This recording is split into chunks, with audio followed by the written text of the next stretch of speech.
On souhaite maintenant s'intéresser à cette requête-là dans laquelle on veut modifier la disponibilité des photos présentes dans une transaction, c'est-à-dire dans un achat de photos. Et donc on voudrait que quand les photos sont dans une transaction, elles ne soient plus notées disponibles. Alors concrètement, qu'est-ce que ça signifie? Revenons à notre schéma. Vous avez vos photos dans la table photos, ici la liste de toutes les photos gérées par le système. Et puis la table transaction fait le lien entre customer et photo, puisque on a un numéro de transaction par un numéro d'achat en fait. Ici transaction ça veut dire achat. Et pour chaque achat, on sait grâce à la table includes à quelle photo correspondent à quel achat. Puisque ici on a des couples IDN catalogue N. Si j'ai 1 dans IDN et si j'ai 3 dans catalogue N, ça veut dire que dans l'achat 1, j'ai la photo 3. Et ce que je voudrais faire ici, c'est vérifier que chaque photo dont le numéro de catalogue N ici se retrouve dans la table includes, ce qui veut dire que chaque photo ayant été achetée, je voudrais que toutes ces photos-là aient une valeur pour leur attribut available à N. En gros, ce que je veux dire, c'est que je veux limiter l'achat des photos à un exemplaire seulement. Un seul achat par photo, et après la photo n'est plus disponible, donc N dans l'attribut available de la table photo.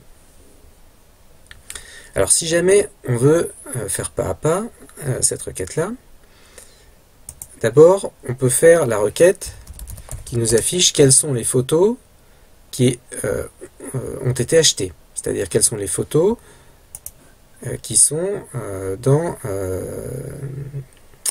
la table includes. Alors on pourrait faire un select étoile from includes. Si je fais ça comme ça directement, ça m'affiche donc le contenu de la table includes et je vois que les photos achetées, c'est celles dont les numéros sont dans la colonne catalogue N. Donc on voit bien que toutes les photos n'ont pas été achetées puisqu'il y en a ici que 7, alors qu'il doit y avoir une trentaine de photos. Donc, maintenant je vais complexifier un petit peu ma requête en affichant l'attribut available pour les photos qui ont été achetées. Donc pour ça, il faut que je fasse une jointure entre includes et photos avec le numéro de catalogue. Donc je fais toujours un select étoile, includes i, je donne un nom à mes tables pour que ce soit plus facile, plus rapide en tout cas à écrire, photo P, et je vais faire une jointure i.catalogue doit être égal à p.catalogue. J'exécute ma requête. Donc là j'ai la table includes au début, puis toutes les données de la table photo. Et je constate que ici, eh bien, toutes les photos qui sont achetées, donc qui qui sont concernées par une transaction, sont marquées not available.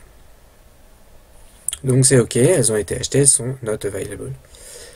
Ce qui veut dire que la requête que je vais faire normalement ne doit rien changer, celle qui doit modifier l'attribut available quand la photo est achetée. Donc pour que ma requête ait un sens, je vais prendre une photo et puis je vais modifier l'attribut available pour la photo numéro 9 par exemple.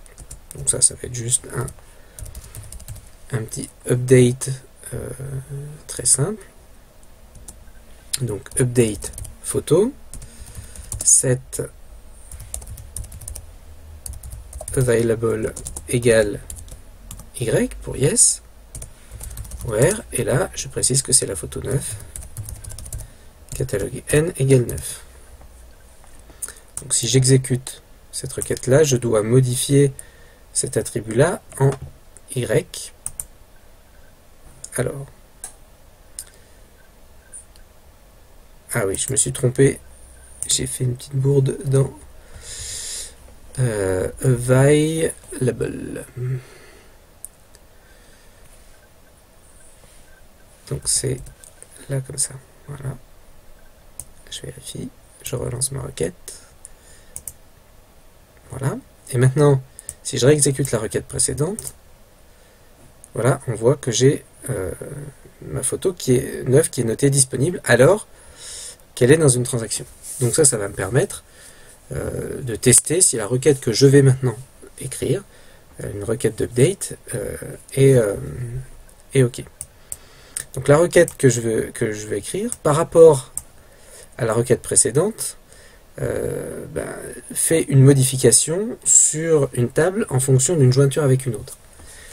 Dans la requête que je sélectionne ici, update photo set available égale y, where catalogen égale 9, je fais un update, je fais une mise à jour dans la table photo, je mets l'attribut available à y et je spécifie là la ligne, celle pour laquelle catalogen égale 9, pour laquelle je dois changer cette valeur pour available.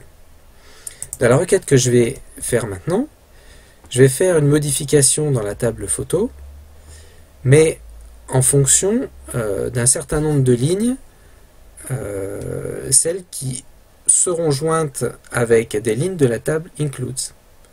C'est-à-dire, je vais faire un update, je vais modifier ma table photo, là aussi je peux mettre des alias, et je vais mettre dans le update aussi la table includes.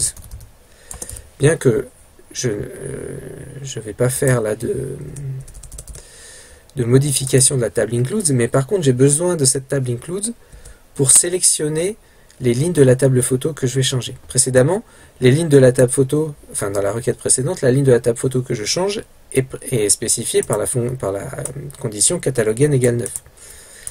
Et bien là, je veux modifier l'attribut disponible. Je vais mettre à n.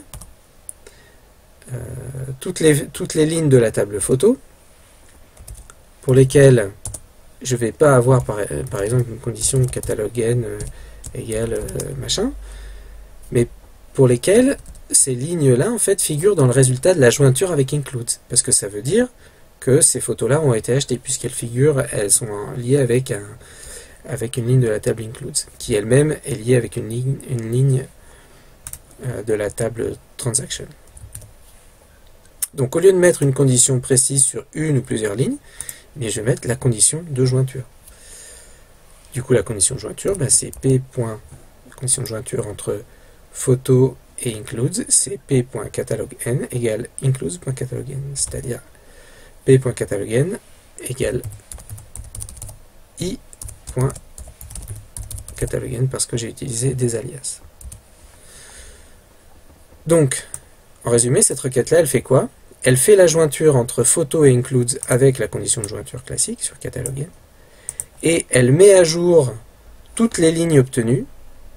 Et qu'est-ce qu'elle met à jour dans la ligne obtenue? Elle met à jour simplement l'attribut available en lui mettant la valeur n. C'est-à-dire qu'elle va, en gros, calculer le résultat qui est ici, qui est le résultat de la requête de jointure classique, ici.